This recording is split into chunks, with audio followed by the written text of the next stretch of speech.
आज के इस वीडियो में दो मित्रों की कहानी को जानेंगे जो एक दूसरे से बहुत प्यार करता था।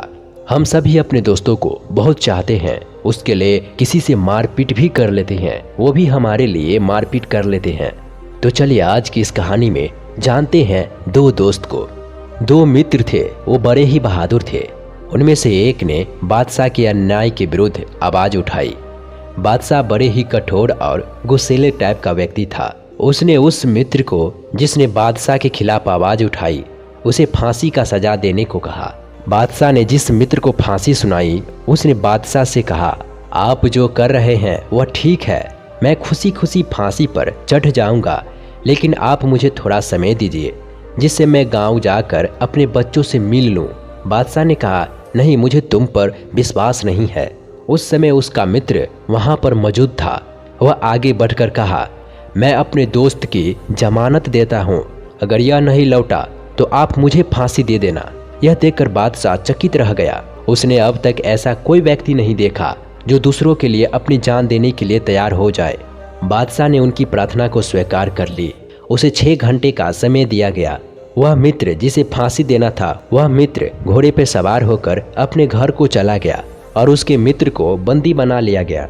वह पहला मित्र ने हिसाब लगाया तो पाया कि वह 5 घंटे में लौट आएगा। वह बच्चों से मिलकर जब लौट रहा था तब उसका घोड़ा ठोकर खाकर गिर गया और फिर उठ नहीं पाया। उसे भी चोट आई थी पर उसने हिम्मत नहीं हारी। 6 घंटा बीत गई, वह पहला मित्र नहीं लौटा। यह सोचकर उसका दूसरा मित्र बहुत खुश हुआ। आखिर इससे बढ़कर क्या हो सकता है कि मित्र मित्र के काम आए। वह मित्र जो बादशाह के पास कैद था, वह भगवान से प्रार्थना करने लगा कि उसका मित्र गांव से कभी न लौटे। जिस समय बादशाह दूसरे मित्र को फांसी देने ही वाले थे तो उसका पहला मित्र वहां आ पहुंचे। उसने अपने मित्र से कहा, अब तुम जाओ, मैं आ गया हूँ, तुम घर जाओ, मुझे अंतिम विदा दो मित्र। तब दूसरा मित्र बोला, नहीं, यह नहीं हो सकता, तुम्हारी दी गई समय अब पूरी हो गई है, यह फांसी मुझे ही लगने दो। तो पहला मित्र बोला, यह तुम क्या कहते हो, सजा तो मुझे मिली है।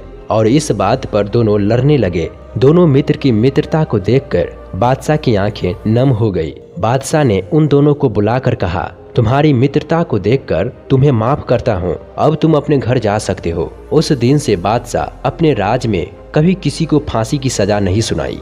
एक दोस्त वही होता है जो आपके जीवन के बारे में सब कुछ जानता हो, चाहे वो आपकी अच्छाई हो या बुराई, लेकिन फिर भी आपसे प्यार करता हो। मित्र तो आखिर मित्र ही होता है, चाहे आपका हो या किसी और का। तो इस कहानी से आप क्या समझे, कमेंट करके जरूर बताइएगा। अगर आप यहाँ तक आ ही गए हैं तो वीडियो को लाइक और चैनल को सब्सक्राइब जरूर करिएगा। मिलते हैं किसी और कहानी में। धन्यवाद।